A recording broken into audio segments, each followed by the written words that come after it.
బతుకులు ఎక్కడున్నాయి? భగవంతుడికి నమస్కారం చెయ్యడానికి ఆయన చేసిన ఈ ఉపకారం నువ్వు స్మరిస్తే సరిపోదా? భగవంతుడు ఆ గాలి రూపంలో అంతటా ఉండి నిన్ను రక్షిస్తున్నటువంటి స్థితిలో నీకు కనపట్టలేదా? పానీయంబులు తాగుచున్ కొడుతుచున్ భాషించుచున్ హాసలీలా నిద్రాదులు చేయుచున్ తిరుగుచున్ లక్షించుచున్ కదులుతున్నా చూస్తున్నా నడుస్తున్నా ఏం చేస్తున్నా ఆయనకి పరమేశ్వరుడే జ్ఞాపకం వస్తుండేవాడు. ఎప్పుడూ భగవంతుణ్ణి చూస్తూ ఉండడం వల్ల ఆయన విశ్వాన్ని మర్చిపోయాడు. మనం భగవంతుణ్ణి మర్చిపోయి విశ్వాన్నంతటినీ చూస్తాం. ఈ నీళ్లు నేను తెచ్చుకున్నాను, ఈ దాహం నాకేసింది, ఈ అన్నం నేను వండుకున్నాను.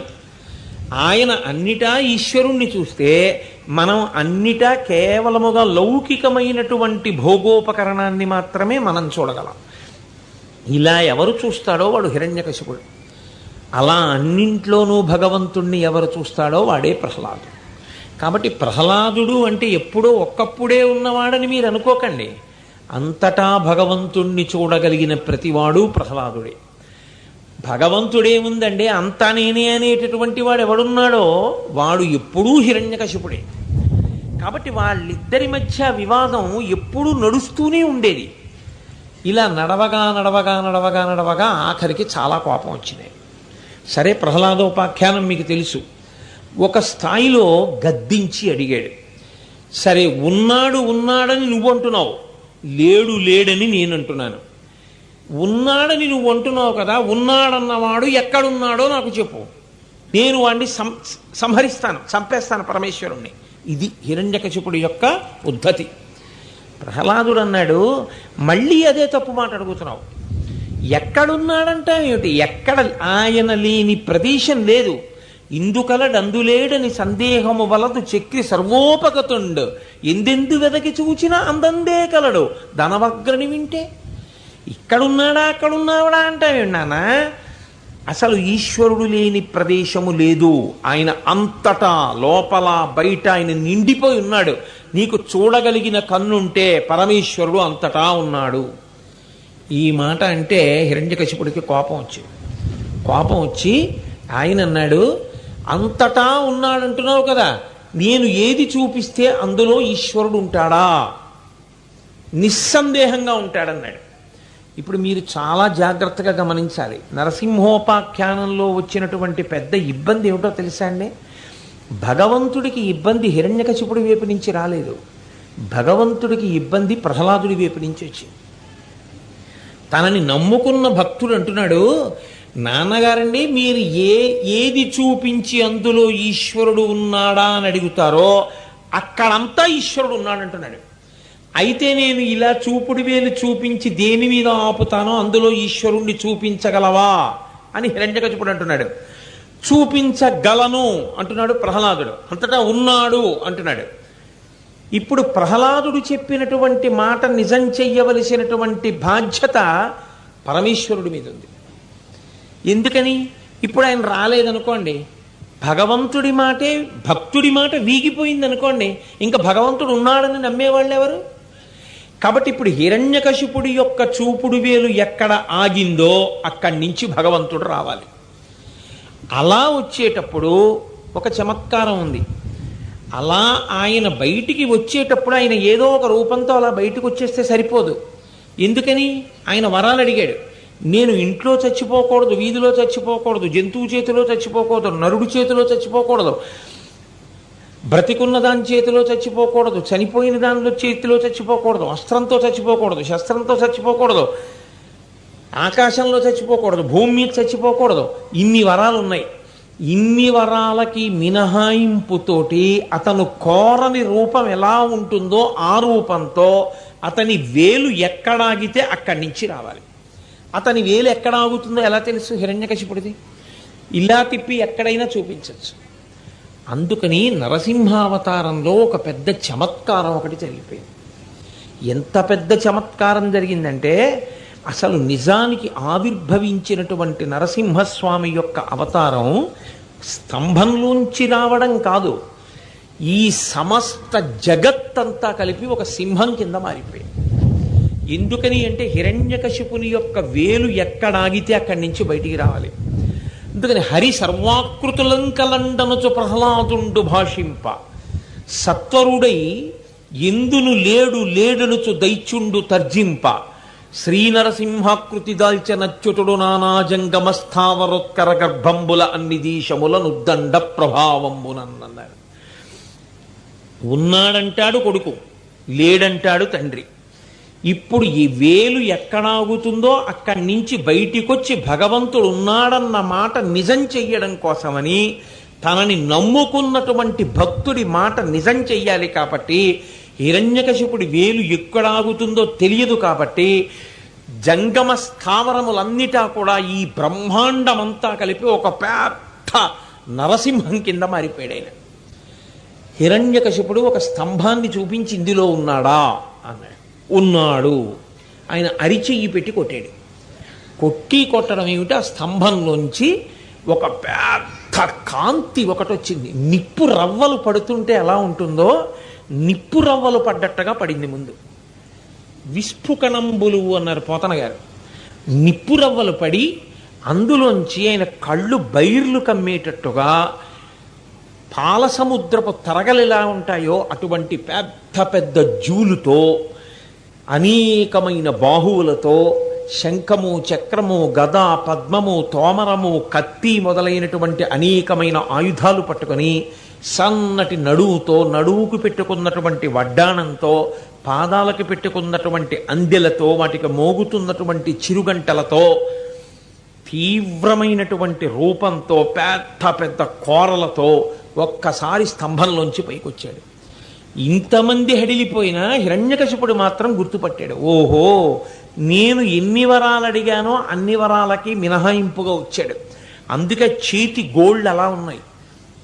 అవి వంకర్లు తిరిగి నాగటి చాలు ఎలా ఉంటుందో అలా ఉన్నాయి, కత్తుల్లా ఉన్నాయి. కాబట్టి ఇప్పుడు అవి బతికున్నవి కాదు, మరణించినవి కావు. బ్రతికున్నవి కాబట్టి పెరుగుతాయి. వాటికి కోసేస్తే ఏమీ బాధ ఉండదు కాబట్టి అవి మరణించిన వాటితో సమానం. కాబట్టి గోళ్లతోనే నన్ను చంపేస్తాడనమాట అని తిరగబడి అంత నరసింహావతారం మీద గదతో యుద్ధానికి మొదలయ్యాడు. నరసింహస్వామి విపరీతమైన కోపాన్ని పొందారు. అందుకే ఉగ్ర నరసింహుడు అంటారు. ఎంత కోపం వచ్చిందంటే ఆయనకు వచ్చిన కోపానికి కారణం ఏమిటో తెలుసా అండి? హిరణ్యకశిపుడు ప్రహ్లాదుణ్ణి బాధలు పెట్టడమే.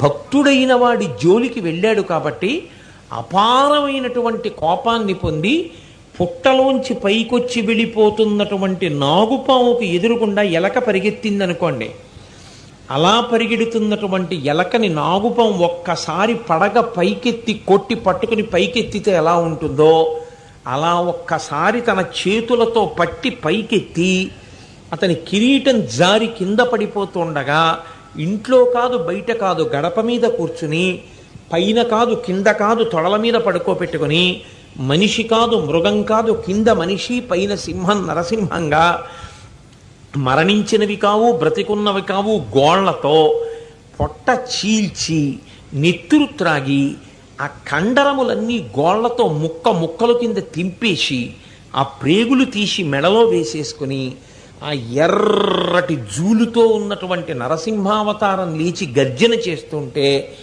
ఆనాడు ఆయన ముందు నిలబడడానికి లక్ష్మీదేవికి కూడా ధైర్యం సరిపోలేదు. సరిపోకపోతే అప్పుడు ప్రహ్లాదుడు వెళ్ళి స్తోత్రం చేశాడు.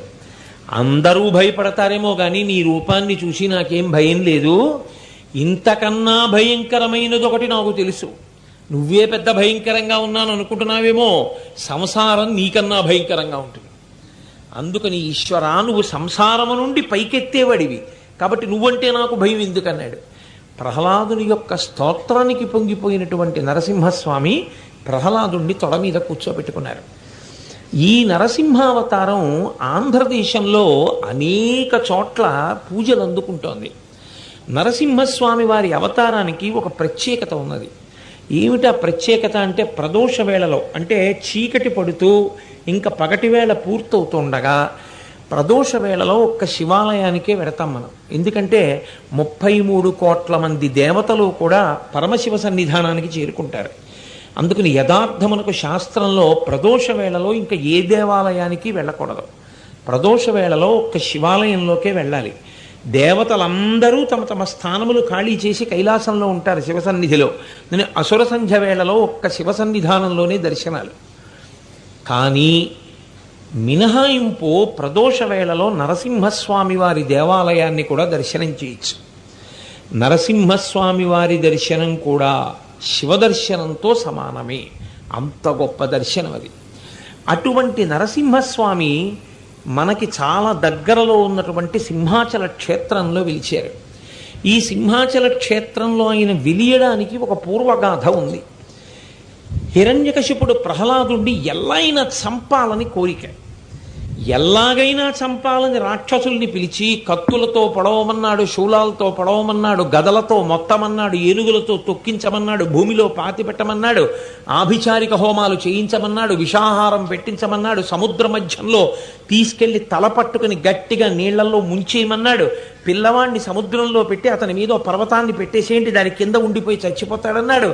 ఇన్ని చేసినా ప్రహ్లాదోపాఖ్యానానికి ఉన్నటువంటి చాలా గమ్మత్తు ఏమిటో తెలుసా అండి? ఆయన ఎవరిని ద్వేషించలేదు ప్రహ్లాదుడు. తనని కత్తులు పెట్టి కొట్టిన, ఇనప గొలుసులు వేసిన, ఏనుగులతో తొక్కించిన ఆయన ఎవ్వరి మీద కోపం పెట్టుకోలేదు. కంచికామకోటి పీఠాధిపత్యం వహించినటువంటి మహానుభావుడు, నడిచే దేవుడిని పేర్గాంచిన చంద్రశేఖరేంద్ర సరస్వతీ స్వామి వారికి అత్యంత ఇష్టమైనటువంటి వ్యక్తి ప్రహ్లాదుడే. ప్రహ్లాదోపాఖ్యానంలో ప్రహ్లాదుడి యొక్క శీలం నుంచే పరమాచార్య స్వామి వారు నేను ఎన్నో నేర్చుకున్నాను అని చెప్పారు. ఒక పక్కన రాక్షసులు వచ్చి కత్తులతో కొడుతూ త్రిశూలాలతో పొడి చేస్తుంటే ఆయన మాత్రం తన్ను నిశాచరుల్ పొడవ దైత్యకుమారుడు మాటిమాటికోపన్నగశాయి, ఓ ధనుజభంజన, ఓ జగదీశ, ఓ సర్వాపన్న శరణ్య, ఓ అఖిల పావనయంచు నుతించు కానితా కన్నుల నీరుతాడు భయకంప సమేతుడు కాడు భూవర.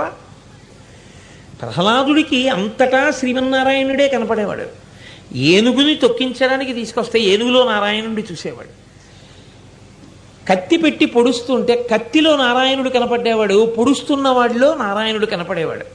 అందుకే ఆయన్ని కత్తితో పొడుస్తూ ఉంటే తన్ను నిశాచరుల్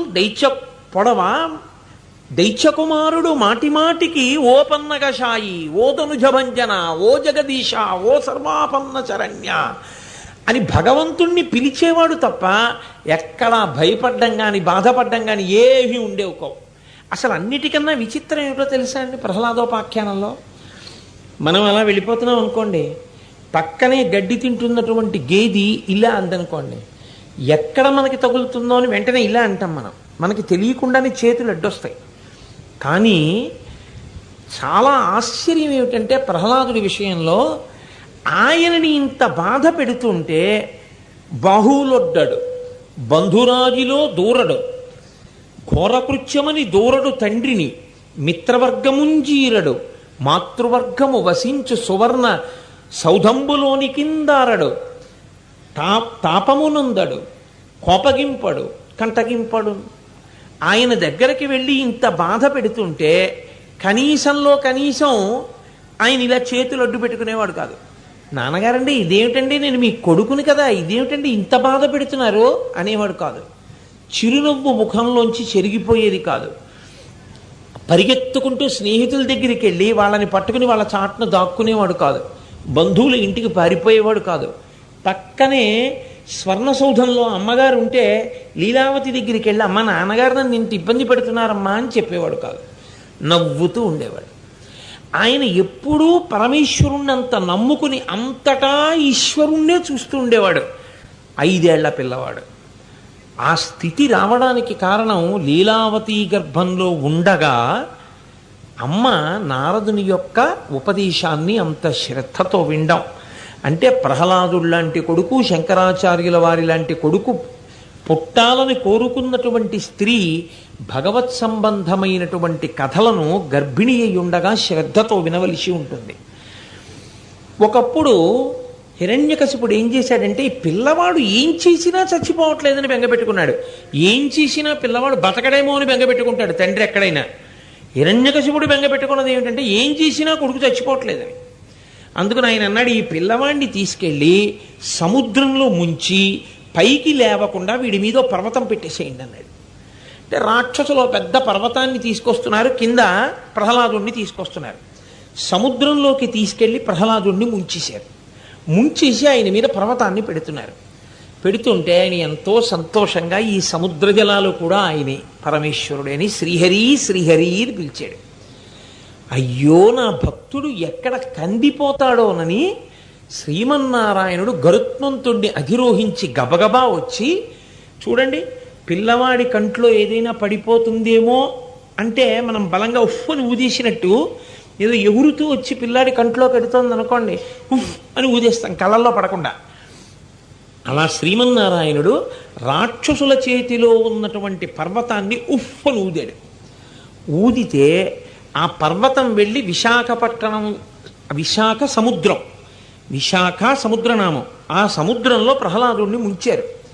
ముంచినప్పుడు ఆయన ఉఫ్ అని ఊదితే ఈ పర్వతం వెళ్ళి దూరంగా పడింది. ఈ పర్వతం వెళ్ళి దూరంగా ఎక్కడ పడిందో ఆ పర్వతం ఆకాశంలోంచి చూస్తే సింహంలా కనబడుతుంది. శ్రీ మహావిష్ణువు యొక్క నోటి ఊపిరి చేత కొట్టబడి దూరంగా వెళ్ళి పడింది కాబట్టి దానికి సింహశైలము అని పేరు. ఆకాశంలోంచి చూస్తే సింహం ముఖంలా కనపడుతుంది కాబట్టి అచలము అంటే కొండ, సింహాచలము అంటే సింహము వంటి కొండ. అది ప్రహ్లాదుణ్ణి ముంచుతున్నప్పుడు శ్రీమన్నారాయణుడు ఊది దూరంగా పడేసిన కొండ.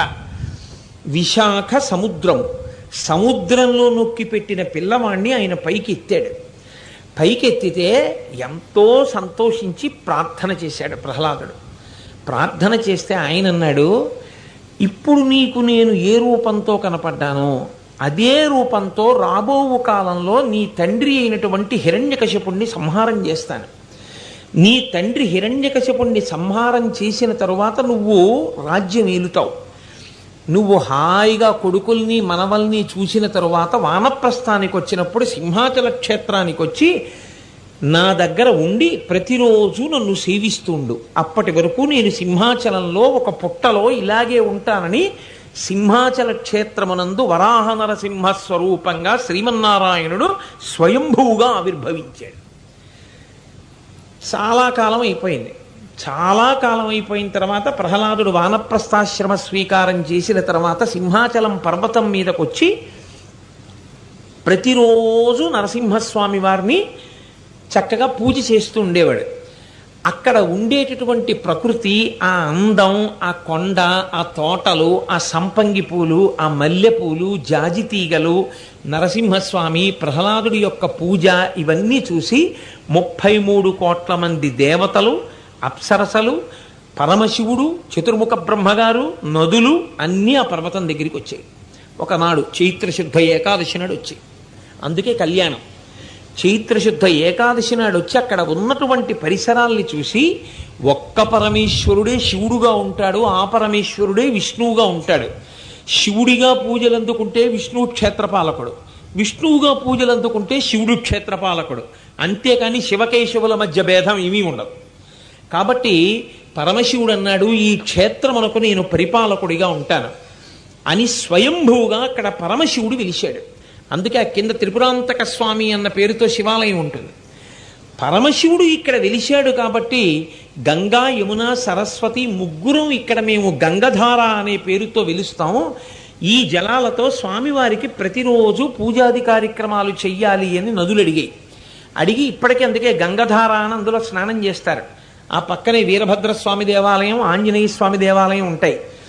ఆ గంగధార అక్కడ పడుతూ ఉంటే ఆ గంగధారలో ఉండేటటువంటి తీర్థంతోనే స్వామివారి యొక్క పూజా కార్యక్రమాలన్నింటినీ నిర్వహణ చేస్తూ ఉంటారు. కృతయుగంలో ప్రహ్లాదుడు చాలా కాలం వానప్రస్థంలో ఉన్నప్పుడు ఆయన్ని ఆరాధించి ఆరాధించి ఆరాధించి ధన్యుడయ్యాడు. తర్వాత ప్రహ్లాదుని యొక్క శరీరం పడిపోయింది. ప్రహ్లాదుని శరీరం పడిపోయిన తర్వాత నరసింహస్వామి వారు కొండ మీద ఉండిపోయారు. పుట్ట పట్టేసింది ఆయన మీద. మళ్ళీ త్రేతాయుగం వచ్చిన తర్వాత ఒకానొకప్పుడు పురూరవ చక్రవర్తి ఊర్వశిని తీసుకుని ఆయన ఆకాశ మార్గంలో వెళ్ళిపోతున్నారు.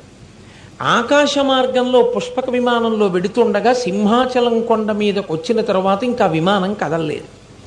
ఇప్పటికీ మహాభక్తులైనటువంటి వారు శరీరం విడిచిపెట్టేస్తే వారి ఎముకలు భూమిలో ఉన్నంత కాలం కూడా దాని మించి విమానం వెళ్ళదు అని చెప్తాయి శాస్త్రాలు. క్రిందన నరసింహస్వామి ఉన్నారు కాబట్టి పైనుంచి విమానం కదలలేదు. కదలకపోతే ఆశ్చర్యపోయినటువంటి ఆ చక్రవర్తి విమానంలోంచి కిందకి దిగి ఇలా ఎందుకు జరిగి ఉంటుంది అని ఆలోచించాడు. అప్పుడు ఆ ఊర్వశి అంది, నాకు ఇప్పుడు జ్ఞాపకానికి వచ్చింది, గతంలో ఒకసారి 33 కోట్ల మంది దేవతలం వచ్చి ఇక్కడ కొలిచాం, ఈ కొండ మీద నరసింహస్వామి ఉన్నారు, అందుకే మన విమానం ముందుకు వెళ్ళలేదు, ఇక్కడే ఎక్కడో ఉన్నారు కొండ మీద, స్వామిని అన్వేషిద్దామన్నారు. పురూరవ చక్రవర్తి 3 రోజుల పాటు గాలించాడు, ఆయనకి ఎక్కడా స్వామి దర్శనం అవ్వలేదు. అరేదే నాకు స్వామి దర్శనం అవ్వలేదు అని బెంగ పెట్టుకుని ఒక లతావితానమునందు కూర్చున్నాడు. కూర్చుని ఉండగా ఎదురుగుండా ఒక పెద్ద పుట్టలో నరసింహస్వామి వారి యొక్క దర్శనం అయింది. నరసింహస్వామి వారు అన్నారు, నేను ఇంతకాలము ఈ వాల్మీకమునందు ఉండిపోయాను, పుట్టలో ఉండిపోయాను, కాబట్టి ఇప్పుడు ఈ పుట్ట కరిగిస్తే నేను లభిస్తాను, కానీ ఈ పుట్ట మీద ఉన్నటువంటి మట్టిని మామూలుగా తీయడానికి వీలు లేదు, ఆవు పాలు తీసుకొచ్చి అభిషేకం చేస్తే ఆవు పాలతో కరిగిపోతుంది, కరిగిపోయిన తర్వాత నాకు దేవాలయ నిర్మాణం చేసి దేవాలయంలో పెట్టి పూజాధికములు చెయ్యండి, ఒక్క వైశాఖ శుక్ల తదియనాడు మాత్రమే, అక్షయ తదియ అంటారు, ఒక్క ఆ తదియనాడు మాత్రమే నిజరూప దర్శనం, మిగిలిన రోజులన్నిటా కూడా నాకు చందనాన్ని అలదండి, ఎంత పుట్టమట్టిలో నేను దొరికానో అంత చందనంతో నన్ను సంవత్సరంలో అలది లోపల ఉంచాలి, ఒక్క వైశాఖ శుక్ల తృతీయ నాడు మాత్రం ఆ గంధమంతా ఒలిచేస్తే నా నిజరూప దర్శనాన్ని ప్రజలకు ఇస్తాను, ఆనాడు భక్తులైనటువంటి వారు ఎవరు నన్ను దర్శనం చేస్తారో వాళ్ళకి నా దివ్యమైనటువంటి అనుగ్రహము లభిస్తుంది అని ఆనాడు ఆయన ఆనతిచ్చిన మేరకి పురూరవుడు ఆ చందనంతో అనులేపనం చెయ్యడం అనేటటువంటి ప్రక్రియని ఆనాడు ప్రారంభించాడు. ఆనాడు ప్రారంభించినటువంటి ఆ ప్రక్రియ ఈనాటికి సింహాచల క్షేత్రంలో అలాగే కొనసాగుతుంది. అందుకే చందనంతో అలది గబుక్కుని దేవాలయంలో కడితే పెద్ద శివలింగం అన్నట్టుగా ఉంటాడు, అసలు శివుడికి నాకు ఏమీ భేదం లేదు సుమా అని చెప్పడానికి అలా ఉంటాడా అన్నట్టు ఉంటాడు. పెద్ద చందనపు పుట్ట ఎలా ఉంటుందో అలా వాల్మీకల్లా ఉండి దాని లోపల స్వామి ఉంటారు. అటువంటి మహానుభావుడు, అందుకే సింహాచల క్షేత్రానికి వెళ్ళినటువంటి వారు గంగా స్నానంతో సమానంగా గంగధారలో స్నానం చేస్తారు, సింహాచలేశ్వరుని యొక్క దర్శనం చేసుకుని ఉపశాంతి పొందుతారు. ఇప్పటి సింహాచల క్షేత్రాన్ని కృష్ణదేవరాయల వంటి ఎందరో చక్రవర్తులు ఎందరో మహారాజులు దర్శనం చేశారు. కృష్ణదేవరాయల వారు సింహాచల క్షేత్రానికి ఎన్నో కానుకలు ఇచ్చారు, చాలా గొప్ప శిల్పకళా నైపుణ్యం. సింహాచల క్షేత్రానికి ఉన్నటువంటి మరొక గొప్ప విషయం ఏమిటంటే సంతాన గోపాల స్వామి వారి యంత్రం వేసి దాని మీద కప్పస్తంభము అని ఒక స్తంభం ఉంటుంది, కింద సంతాన గోపాల స్వామి వారి యంత్రం ఉన్న కారణం చేత దంపతులు వెళ్ళి ఆ కప్పస్తంభాన్ని కౌగిలించుకుంటే సంతానము కలగకుండా ఏ దోషము అడ్డొస్తోందో ఆ దోషము తొలగిపోతుంది, తొలగిపోయి వారు సంతానవతులు అవుతారు అని. కానీ ఎప్పుడైనా మీరు ఒకటి గుర్తుపెట్టుకోవాలి, భగవత్ సన్నిధి యందు ఒక పని చేసేటప్పుడు విశ్వాసము ప్రధానమై ఉంటుంది.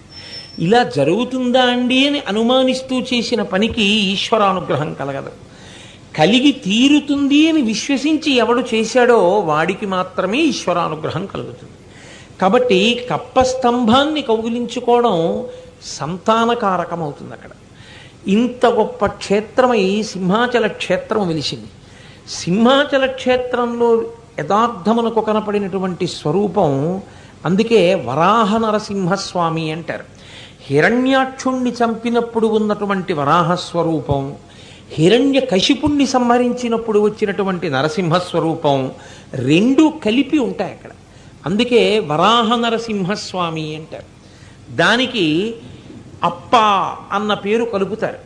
అందుకే మీకు సింహాచల క్షేత్రం పక్కన ఉండే ప్రాంతాల్లో ఎక్కడ చూసినా మీకు అప్పన్న, అప్పల నరసింహం, అప్పలాచార్యులు ఇలాంటి పేర్లు ఎక్కువ ఉంటాయి. ఆ కొండకి ప్రదక్షిణం చేస్తే జన్మించినటువంటి మహానుభావుల్లో శ్రీమాన్ శ్రీభాష్యం అప్పలాచార్య స్వామి వారు ఒకరు. కాబట్టి ఆ అప్ప శబ్దం కలుపుతుంటారు. అప్ప అంటే తండ్రి, నరసింహ స్వామి తండ్రి, నీవు వరాహ నరసింహస్వామి రూపంలో ఈ సింహాచల క్షేత్రమునందు వెలసి ఉన్నావు.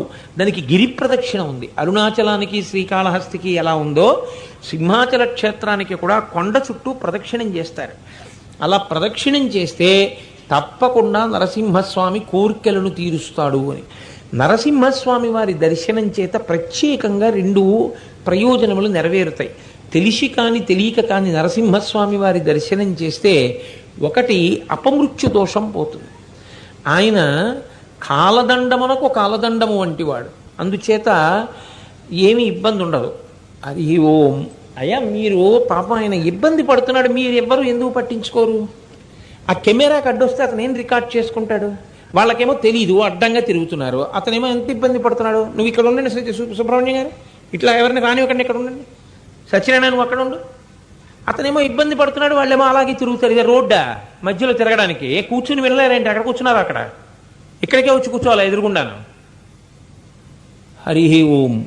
కాబట్టి సింహాచల క్షేత్రంలో వెలిసినటువంటి స్వామికి అప్పల నరసింహము అని పేరు. అందుకే అప్ప అంటే తండ్రి అని. తండ్రి అంటే లోకములకన్నిటికీ కూడా ఆయన తండ్రి, అంతటి కారుణ్యమున్నవాడు. ఆ కారుణ్యము చేత ఆయన లోకములనన్నింటినీ కాపాడగలిగినవాడు. కాబట్టి యథార్థానికి అసలు నరసింహస్వామి వారి ఆవిర్భావానికి ముందరే వచ్చినటువంటి అవతారం వరాహ నరసింహస్వామి వారి యొక్క అవతారం. నరసింహస్వామి వారి యొక్క దర్శనం చేత ఐశ్వర్య ప్రాప్తి కలుగుతుంది, అపమృత్యు దోషం పోతుంది, 3 రుణభారం పోతుంది. అప్పులున్న వాళ్ళు ఎక్కువగా నరసింహస్వామి వారి దర్శనం చేస్తే ఆయన యొక్క అనుగ్రహంతో ఐశ్వర్యం కలిసి వచ్చి రుణభారం నుంచి బయటపడతారు అని. అంత గొప్ప స్వరూపం ఆ నరసింహస్వరూపం. అయితే అసలు ప్రహ్లాదుడు హిరణ్యకశిపుడి చేత ధిక్కరింపబడినప్పుడు ఆయన ఆవిర్భవించినటువంటి క్షేత్రం ఏది అంటే అహోబలం. మనం అహోబిలం అంటుంటాం. అహోబిలం కాదది, అహోబలం. అహోబలం అహోబలం అన్నారు. నరసింహస్వామి వారు ఆవిర్భవించి హిరణ్యకశిపుణ్ణి తొడల మీద పడుకోబెట్టుకుని గోళ్లతో కడుపు చీల్చేస్తున్నప్పుడు ఆయన యొక్క తేజస్సు, ఆయన యొక్క బలం చూసి అందరూ కూడా అబ్బా అహోబలం అహోబలం అన్నారు. ఆ అహోబలం అన్నది కూడా చాలామంది పేరుగా పెట్టుకునేవారు పూర్వం. అహోబల శర్మ అని పేరుండేది. అహోబలం అహోబలం అహోబలం అహోబలం ఓబలేషు ఓబలం ఓబలం ఓబలేషు ఓబలేషు అయింది. ఓబలేషు అని కర్నూలు జిల్లాలో ఎక్కువగా ఉంటుంది పేరు. ఓబలేషు అన్న పేరు అహోబలేషుడు యొక్క పేరు. అహోబలేషుడు ఓబలేషుడు అయ్యాడు. కాబట్టి ఏమీ తెలియని సామాన్య జనం నుంచి బాగా చదువుకున్న వాళ్ళ వరకు నరసింహస్వామి వారి పేరుంచుకోవడం అనేటటువంటి అలవాటు వచ్చింది. ఆ అహోబల క్షేత్రంలో ఆవిర్భవించాడు ఆయన. అందుకే అందరూ వెళ్ళి నిజానికి దర్శనం చేయడం అనేటటువంటిది సాధ్యమయ్యే విషయం కాదు. కానీ పట్టుదల ఉన్నవాళ్ళు మాత్రం, పరమ భక్తితో మేము దర్శనం చేస్తాము అనుకున్న వాళ్ళు మాత్రం ఇప్పటికీ దర్శనం చేస్తూ ఉంటారు. నవనారసింహులు అని అహోబల క్షేత్రంలో ఉంటారు. 9 ప్రాంతాల్లో ఉంటారు కొండల మీద. కొంచెం జాగ్రత్తగా ఎవరైనా తెలుసున్నటువంటి వాళ్ళు ఉంటే అటువంటి వాళ్ళ సహాయంతో వెళ్ళవలసి ఉంటుంది. ఎందుకంటే ఇప్పుడు ఆ చుట్టుపక్కల అహోబల క్షేత్రం మీద ఉన్న నవనారసింహుల్ని దర్శనం చేయించడానికి కొంతమంది సమూహాలుగా ఏర్పడి వచ్చిన భక్తులకి సహాయం చేస్తున్నారు. ప్రత్యేకంగా స్వాతి నక్షత్రంలో దర్శనం చేయిస్తారు. నవనారసింహులు అని ఉంటారు అహోబల క్షేత్రంలో. అందులో మొట్టమొదటి నరసింహుడికి జ్వాలానారసింహుడు అని పేరు. అదే యథార్థంగా స్తంభంలోంచి స్వామివారు ఆవిర్భవించినటువంటి ప్రదేశం. భయంకరమైనటువంటి రౌద్రస్వరూపంతో వేలాడిపోతున్నటువంటి హిరణ్యకశిపుడి యొక్క తలకాయని కిరీటాన్ని ఒక చేత్తో పట్టుకొని ఆయన పొట్ట చీలుస్తూ వెలిసి ఉంటాడు.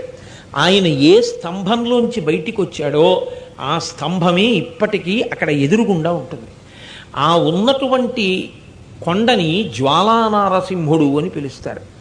ఆ జ్వాలానారసింహుడి పక్కన ఉన్నది అహోబల నారసింహుడు అంటారు. అంటే ఆయన జ్వాలానారసింహుడంత ఉగ్రస్వరూపంతో ఉండరు, కానీ ప్రశాంతమైనటువంటి స్వరూపంతో ఉంటారు. ఏ రూపంతో వచ్చి హిరణ్యకశిపుణ్ణి సంహరించాడో అదే కేసరములతో అదే సింహం ముఖంతో ఉంటాడు. అలా ఉన్నటువంటి స్వామికి అహోబల నారసింహుడు అని పేరు. ఆ పక్కన ఉన్నటువంటి వేరొక కొండ మీద మాలోల నారసింహుడు అని ఉంటాడు.